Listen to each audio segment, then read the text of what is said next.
Perguntas. Sempre tive essa dúvida. Um autor pode escrever diversos gêneros ou precisa escolher apenas um? Cara, isso é complicadíssimo, na real. Porque eu tenho más notícias aí pra quase todo mundo que gostaria de escrever mais de um gênero literário. Pergunto porque eu publiquei uma fantasia, mas estou com um de ficção científica em desenvolvimento. Todo mundo que é sério e tem um mínimo de conhecimento do público brasileiro vai te falar a mesma coisa. O público brasileiro não gosta, não entende quem tem mais de uma profissão, mais de uma carreira, e para escritor isso também se aplica. Se você é um escritor ou escritora de fantasia, e você publica algo fora da fantasia, automaticamente você é visto como não mais um autor de fantasia, e aí tem que começar do zero, ou as pessoas não entendem direito, então gera diversos problemas, tá? Mas eu tenho uma opinião sobre isso que é a seguinte: enquanto você ainda não é um grande escritor, uma grande escritora, foda-se, faz o que você quiser. Muita gente vai discordar de mim, tá? Vai ter muita gente que vai dizer pra mim, pô, mas é melhor você ir plantando sementes e sementes. E não é mentira. O ideal seria que você publicasse só um gênero pra fortalecer a sua base e construir um público. Mas se você gosta de vários gêneros, quer escrever vários gêneros, daqui a pouco você amadurece nesse processo, encontra o seu lugar principal de fala e lá você foca. Eu sou um ótimo exemplo disso. Eu comecei com a fantasia, mas hoje eu não enxergo mais a fantasia épica, pelo menos, sendo algo que eu quero escrever. Não é nem algo que eu quero ler, sabe? Eu quero explorar uma literatura mais gostosinha mesmo. Eu gosto muito, sempre gostei muito, por exemplo, de Douglas Adams, que é um cara do humor, extremamente humor. Não é isso que eu quero também, mas eu gosto, e eu queria colocar isso nos meus livros. Aí, pô, Tolkien nunca foi minha vibe, mas eu gostava de uns juvenis, assim, mas também não é, entendeu? E aí você vai testando, vai aprendendo, por bem ou por mal, gente. Nós, escritores independentes, nós que fazemos parte desse mercado que ainda não é gigantesco, estamos em desenvolvimento. E você aceitar que você está escrevendo e publicando livros que muitas vezes não estão realmente prontos, não estão no nível que deveria estar, mas que é assim que você vai se desenvolver, que você vai aprender e vai conseguir alcançar uma obra-prima, eu acho que é o melhor caminho. Quando você encontrar a sua voz, quando você encontrar o seu público, aí você pisa no acelerador, vai com tudo, sabe? Não perde tempo. E eu tenho inveja e comemoro com quem já descobriu seu público-alvo, quem já descobriu sua voz, sabe? E quem não descobriu ainda, vai fazendo as coisas aos poucos. Adaptar mensagem de texto já entra no pós-contemporâneo? Não, isso é só edição. Eu escrevo romantasia e dark romance. Acredito que qualquer um com repertório dos gêneros possa escrever eles. Se você lê muito os gêneros que quer escrever, você acaba se especializando e ele flui, mesmo sendo completamente diferente um do outro. Eu acho que o autor ele tem completa capacidade de escrever gêneros diferentes. Eu acho que o que ele não tem mesmo é a abertura do público. Por exemplo, um Instagram de fantasia e um Instagram de dark romance. Não é a mesma comunicação. Não é o mesmo público-alvo. Na verdade, são públicos que são reversos às vezes. Como que você equilibra? Não equilibra. A realidade é essa. Um dos dois uma hora vai sofrer. Mas aí você tem que ver o que tá valendo mais a pena, o que tá rolando melhor. Acho que talvez isso de colocar os emojis seria algo na linha dos filmes que colocam conversas de estar no meio dos filmes para lermos neles ao invés de falarem. Na verdade, ô Breno, não sei se alguém aqui já viu, mas tem uma série da Apple TV chamada... Não é Ruptura. Não é Ruptura. É O Estúdio. É uma série nova, que é do Seth Rogen. Ah, sei lá. É um desses malucos famosos. Cláudia, minha esposa, vulgo primeira dama da Flive, não consegue assistir, porque o ritmo ele é insano. Mas não é o ritmo da história, sabe? Não é que, nossa, acontece coisa o tempo inteiro, é ação o tempo inteiro. Não é. É o ritmo de edição. É a forma como a história ela é editada. Ela é editada de uma forma frenética. Mas não é um frenético de ação, é um frenético TikTok. Isso é o equivalente ao pós-contemporâneo na literatura pro audiovisual. Não é você colocar visualmente a coisa lá. Se você colocar visualmente uma coisa lá e ela funcionar, ótimo. Mas o mais provável é que a gente vai usar o livro de uma forma diferente. Entendeu? Como no caso da edição de O Estúdio, que na minha visão é uma tentativa de evolução para esse lado. para atender um público mais jovem, que tá com um nível de atenção muito ferrado já, sabe? E é uma série legal, acho que o roteiro é fraco pra caramba. O roteiro é bem fraco, na minha visão. Mas eu adoro a edição. Eu adoro. Tô assistindo muito como estudo, inclusive. É nichado demais de escrever um livro como romance gótico. Melhor deixar mais abrangente. Assim, eu acho que romance gótico é mais sobre a estética do que sobre gênero literário, assim. Deixa eu deixar claro o que eu quero dizer. Sobre a história que você tá contando, sabe? Pra mim, quando alguém me fala um romance gótico, me passa muito mais uma vibe de como ele vai ser descrito do que a história que eu vou ler. Óbvio que tem gente que não vai gostar de romance gótico, mas normalmente a pessoa vai ser alinhada pelos personagens e pela história. Então isso não quer dizer nada. Como adaptar a obra ao imediatismo que é necessário hoje, com a necessidade de não ser uma obra esquecível? Parece que tem muita literatura fast food, mesmo em gêneros menos mainstream. Cara, very difficult essa tua pergunta, tá? Porque é coisa de escritor bom. Aí não tem muito que explorar, tá, gente? É questão de qualidade individual. Minha sugestão é: tente fazer o melhor fast food que você puder, entendeu? Se você quer vender muito. Lembrando que hoje é uma aula sobre vender muito. Sobre fazer o seu livro ser o mais comercial possível, ter o maior potencial de vender fácil possível. Se o seu livro for ruim, não vai importar de nada.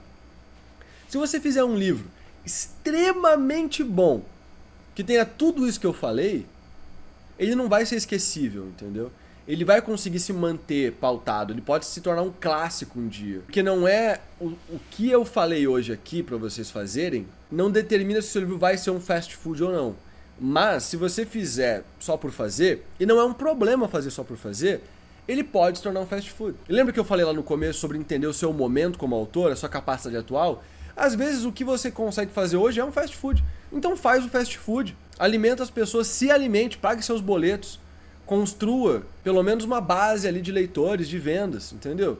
E aí você vai evoluindo a sua escrita com o passar do tempo, nesse caso, até chegar num ponto da hora. E faz uma obra que não é esquecível. Eu acho que a gente se leva muito a sério às vezes. Eu não posso escrever um livro que não seja uma obra-prima. E eu já tô indo para um lado completamente oposto.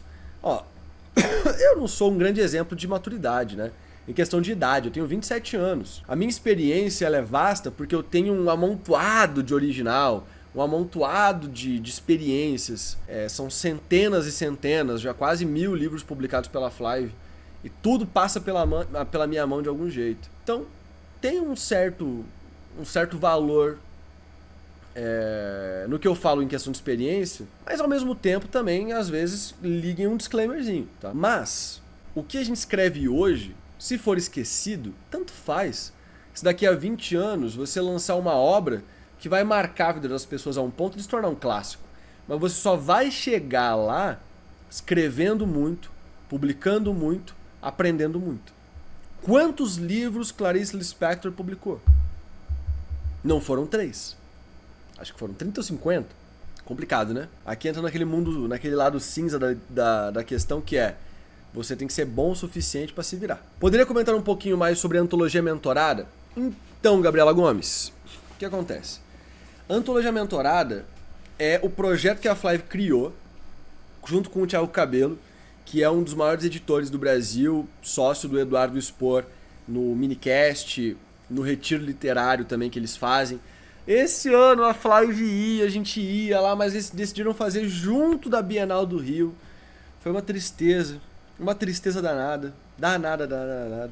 Mas enfim, esse projeto ele foi criado por quê? Eu e o Cabello, a gente percebeu, o Cabello é dono da Oficina Literária, que é uma escola de escritores. E é sensacional. Sensacional. A gente percebeu o quê?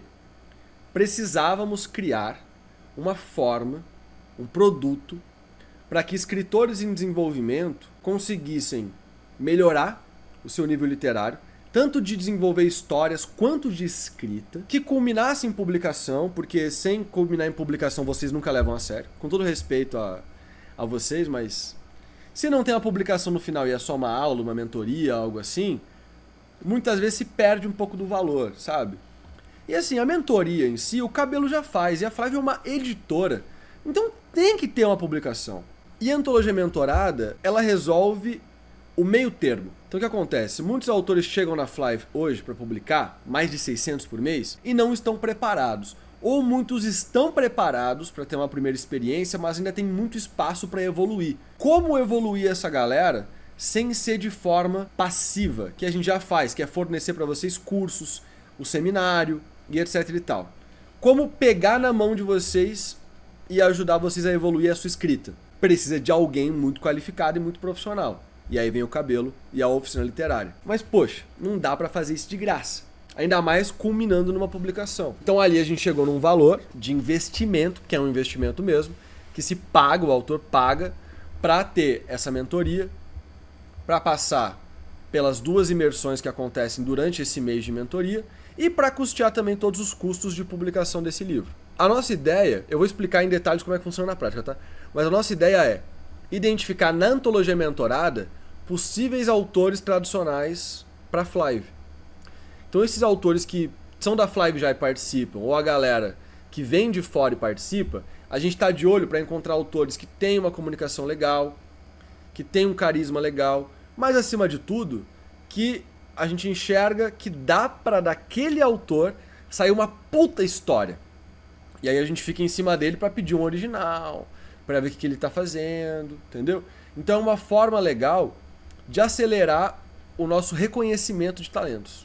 É uma das formas, mas é uma forma bem agressiva, bem agressiva. Quem participa, a gente fica bem ligado para ver como que a pessoa escreve, como que ela se relaciona. Aí na prática como é que funciona? Você vai ter uma imersão inicial com o Cabelo, você vai participar de um grupo de WhatsApp com ele e com todos os outros membros da Antologia Mentorada com você. Você vai participar de uma imersão. Essa imersão é o dia inteiro. É um sábado inteiro. De manhã até final do dia. Ali você vai inicialmente aprender muita coisa, mas como é uma imersão, você não vai só ficar assistindo. São poucas pessoas por turma, 15 a 20 pessoas no máximo. Então você vai estar dialogando com o Cabelo e com todos os outros autores que vão estar agregando também conhecimento deles. Então você faz a imersão, a partir dela começa a escrever o seu conto em cima de uma palavra. Não é um tema, é uma palavra. Essa palavra é o que vai definir o título da antologia. E você vai partir dali. Durante a sua escrita, você vai ali trocando ideia com o Cabelo, trocando ideia com os outros participantes também, mandando seu texto para ser lido pela galera, para ir conseguindo evoluir esse teu texto e aplicar aquilo que você aprendeu na imersão. Depois é feita uma outra imersão, com todo mundo já muito avançado, para conseguir evoluir. Antes você era um iniciante, agora você vai para o estágio avançado, entendeu? Então é um mês que você mergulha, você fica imerso nessa experiência para sair desse um mês um autor muito mais competente, muito mais experiente do que você era quando entrou. É um choque de realidade em um mês para que você evolua muito. Que você evoluiria em anos, você evolui em um mês só. A ideia é essa, né? Por isso que é tão intenso. E aí ao final, quando o Cabelo considera que o seu texto tá bom, tá legal, ele passa para a Flávia, que vai fazer a edição dele junto dos outros contos, capa, diagramação, revisão, tudo isso. E a gente vai fazer uma publicação. A ideia, por enquanto, é a gente tentar fazer no futuro. Agora não vai rolar, tá, gente? Mas no futuro a gente fazer eventos de lançamento. A gente quer fazer eventos de lançamento. Por que no futuro e não hoje? Porque os autores eles são de todos os lugares do Brasil. Então a gente quer conseguir organizar de uma forma legal. Nem todo mundo vai poder participar, mas que pelo menos tem uma estrutura bacana que a gente consiga fazer. Um dia a gente quer ter lançamento presencial de todas as antologias. Então vai ser mensal. Todo mês vai ter algum lançamento rolando. Vai ser muito legal. Mas uma coisa que vai rolar com certeza é a participação dessas antologias nos eventos que a gente for. Então esse ano aqui a Flávia está confirmada na Bienal do Rio, na Bienal de Pernambuco. Estamos negociando participar da Flip e da Flipei. Queremos muito e eu acho que vai rolar. Esses eventos que a gente vai esse ano, a primeira antologia vai ficar pronta só em outubro, que é para a Bienal de Pernambuco. Então vai participar com a gente da Bienal de Pernambuco. Essas antologias todas que a gente for lançar esse ano e ano que vem até a Bienal de São Paulo, os livros vão estar na Bienal de São Paulo e a gente vai convidar esses autores todos a virem para a Bienal para fazer um momento lá daquela antologia, tá ligado? Se rolar, se for legal, uma sessão de autógrafo, mas pelo menos uma roda de bate-papo da galera, bater umas fotos com o pessoal, fazer um momento especial da antologia. E, obviamente, o livro participar daquela Bienal. Como eu falei, a ideia é que seja um livro lindo, lindo, lindo. Então ele vai estar lá chamando a atenção do público e a gente espera que isso aí seja suficiente para conseguir vender. Porque, como eu falei, vender antologia não é fácil. E aí o plus, né, para que você consiga tirar dinheiro dessa experiência, além da experiência, da evolução, é que cada conto é publicado pela Flive em e-book na Amazon. As vendas desses e-books e as páginas lidas revertem royalties para você diretamente na sua conta de autor ou autora. E você passa a ser considerado autor ou autora da Flive caso você já não seja.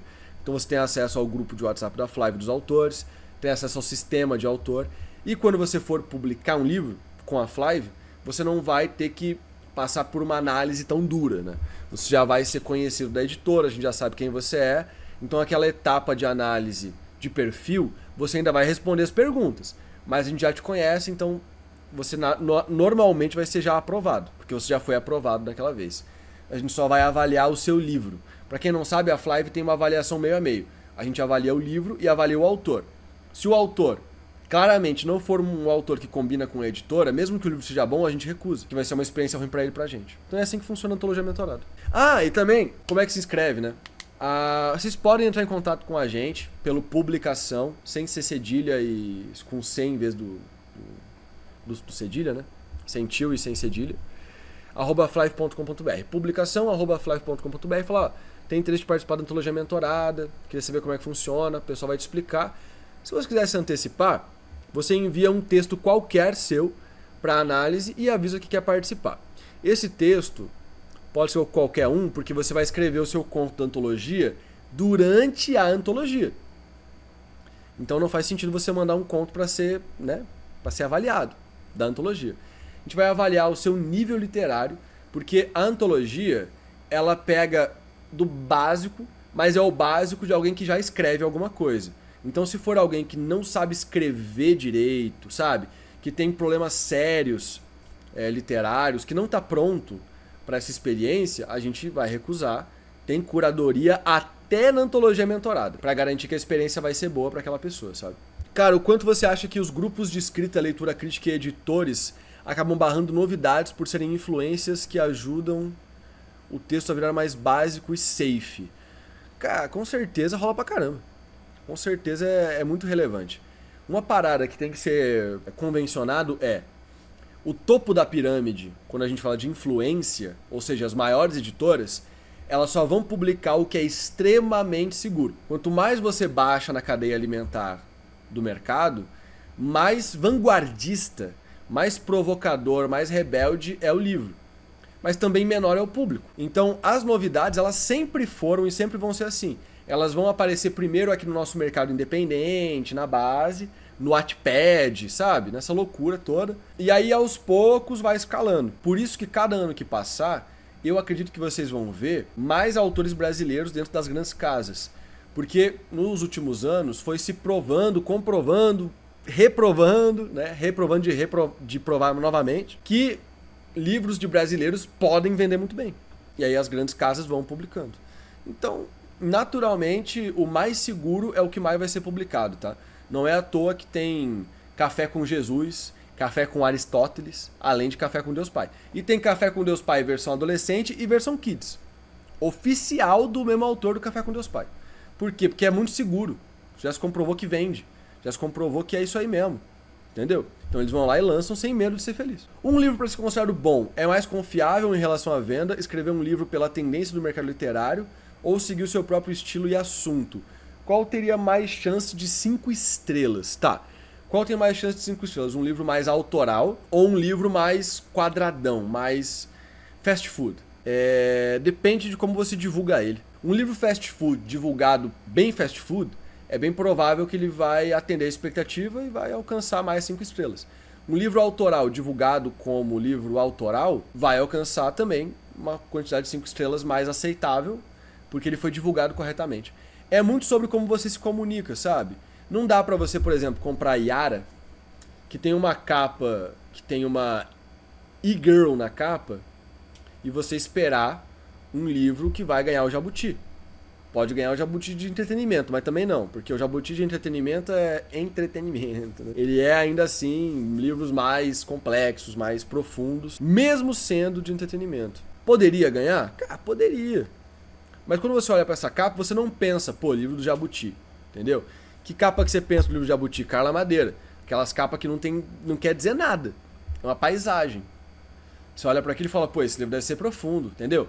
É como você comunica. Nessa de público, será que compensa então publicar gêneros diferentes com pseudônimos? Assim, o problema do pseudônimo é, se ninguém sabe quem é você hoje, como é que você vai fazer alguém saber quem é você espalhado por aí em vários nomes diferentes? Esse que é o problema, sabe? Você tem que começar do zero quando você faz um gênero novo, e você tem que começar do zero também quando você faz um pseudônimo. Entre você fazer um pseudônimo e uma persona digital, falsa, e você começar um gênero separado, eu acho que vale a pena o pseudônimo sim.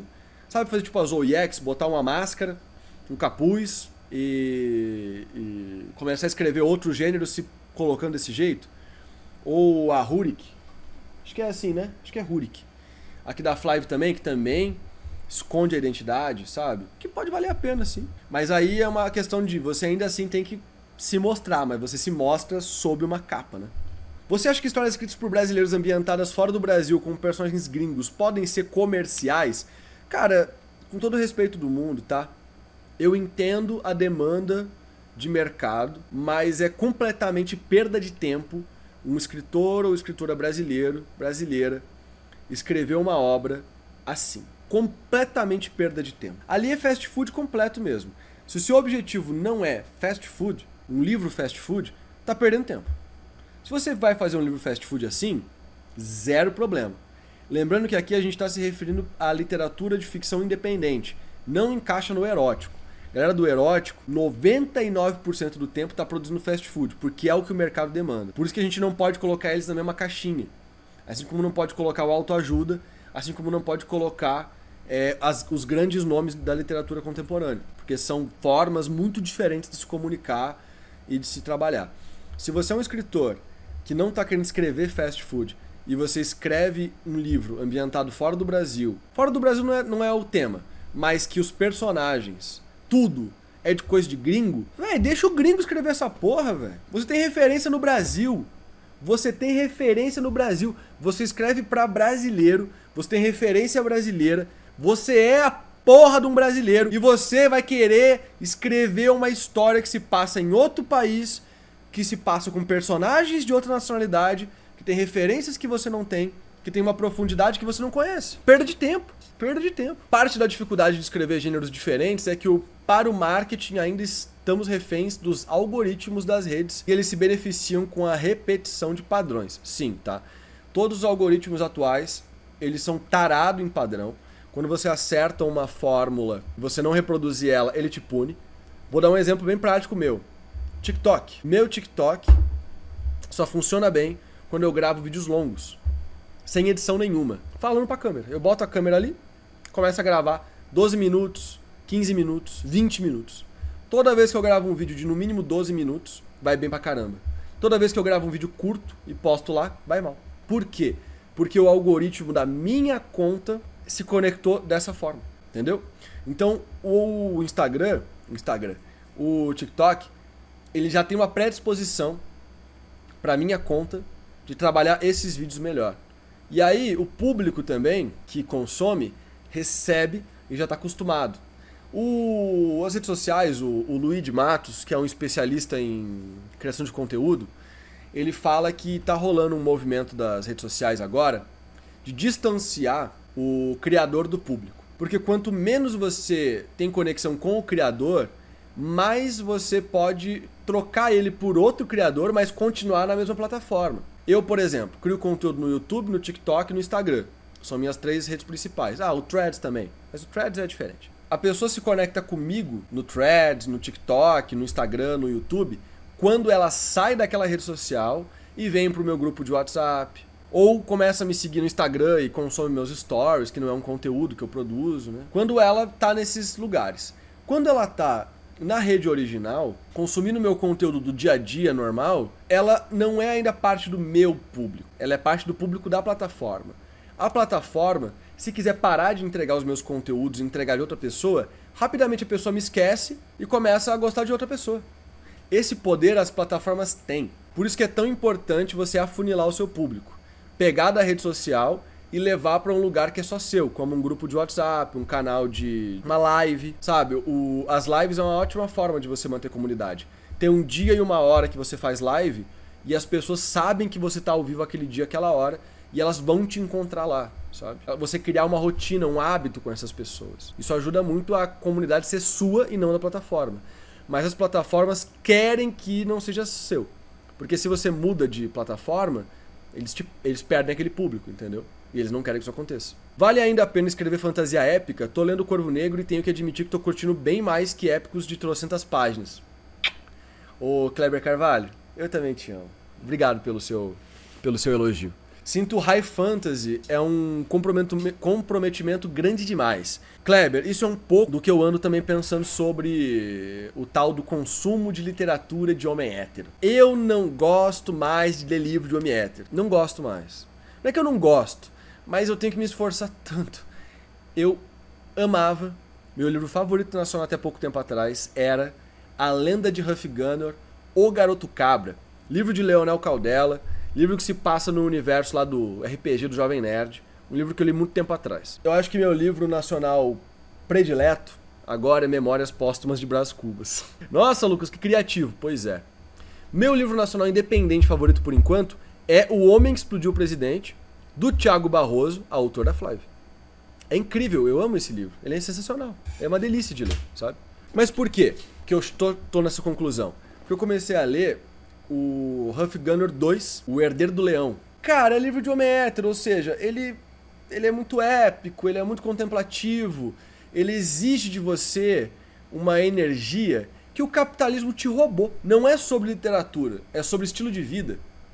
Eu realmente tenho essa questão, essa preocupação de que o estilo de vida de todos nós, seres humanos, menos da burguesia, né, que é quem tem o dinheiro e pode ficar de férias o ano inteiro, não trabalha, todos nós que trabalhamos para ter fonte de renda, estamos tendo que trabalhar mais.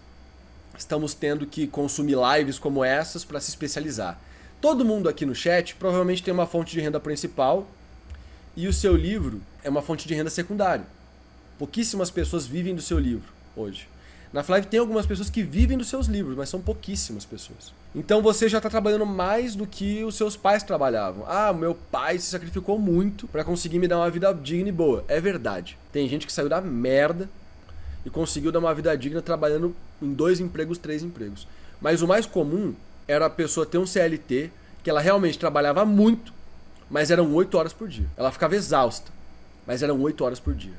Hoje a gente fica exausto 8 horas por dia, volta para casa, trabalha mais 2, 4 horas. Para conseguir tentar ter um futuro. Entendeu?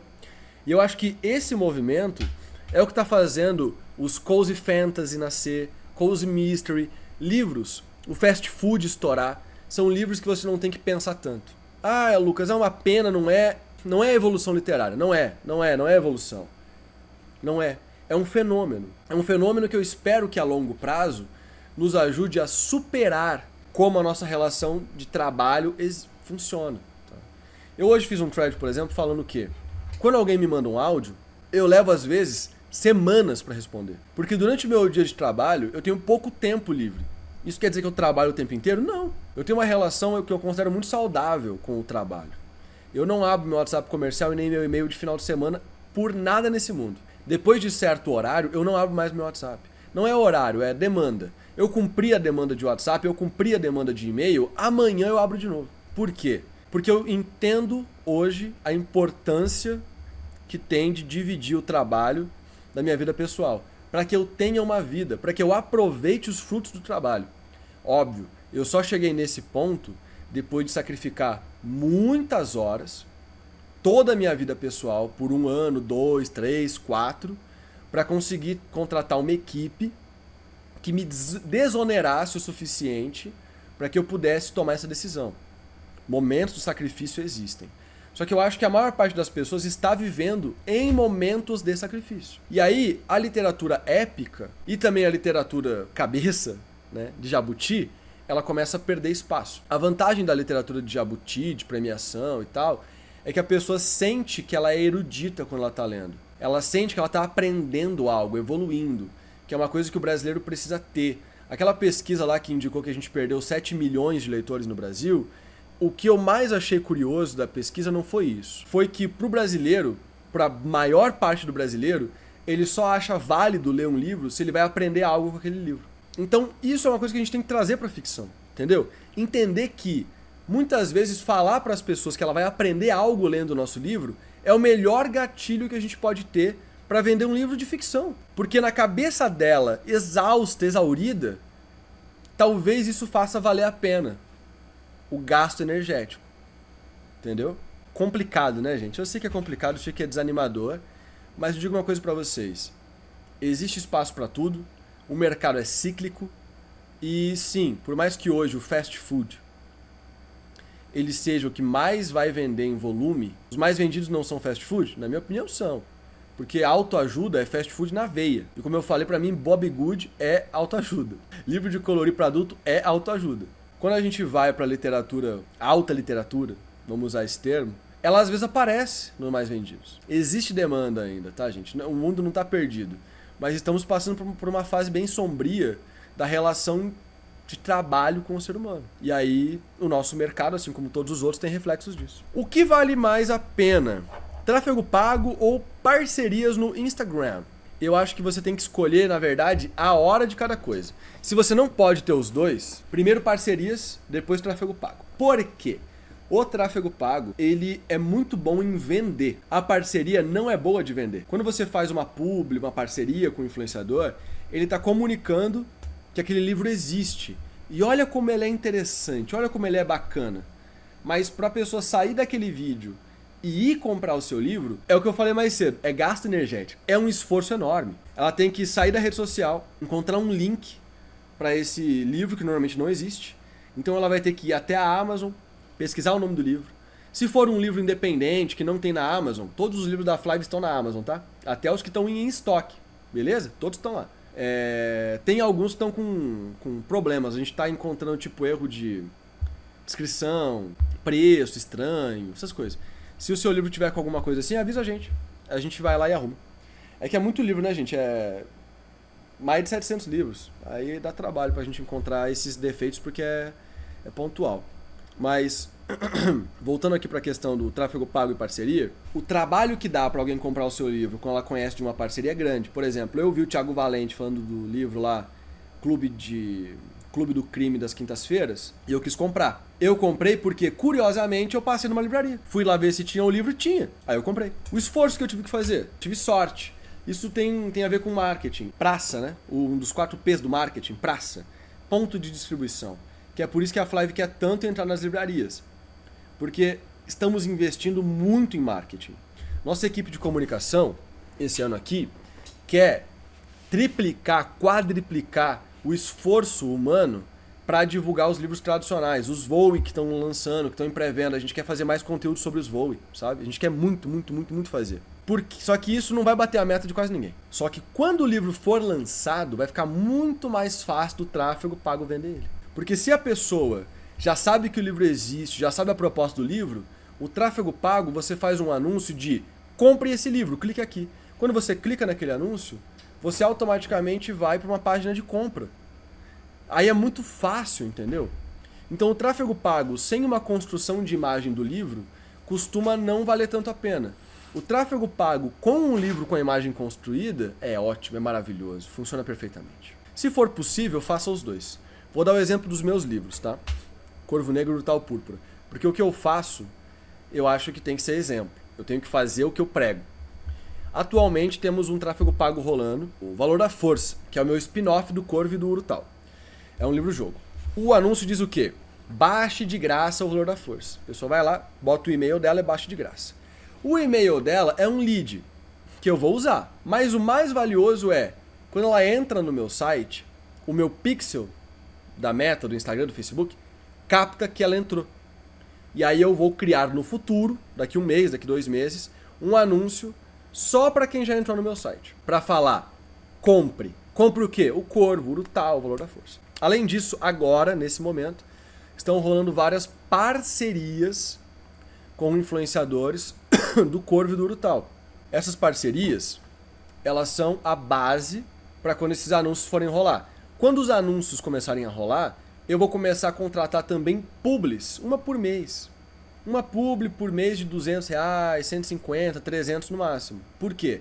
Para manter a imagem dos livros sendo consolidada, enquanto o público segue comprando ele porque já conheceu anteriormente. E aí isso é o que eu chamo de... Eu chamava de roda de não sei o que, mas ratoeira é o termo mais prático possível.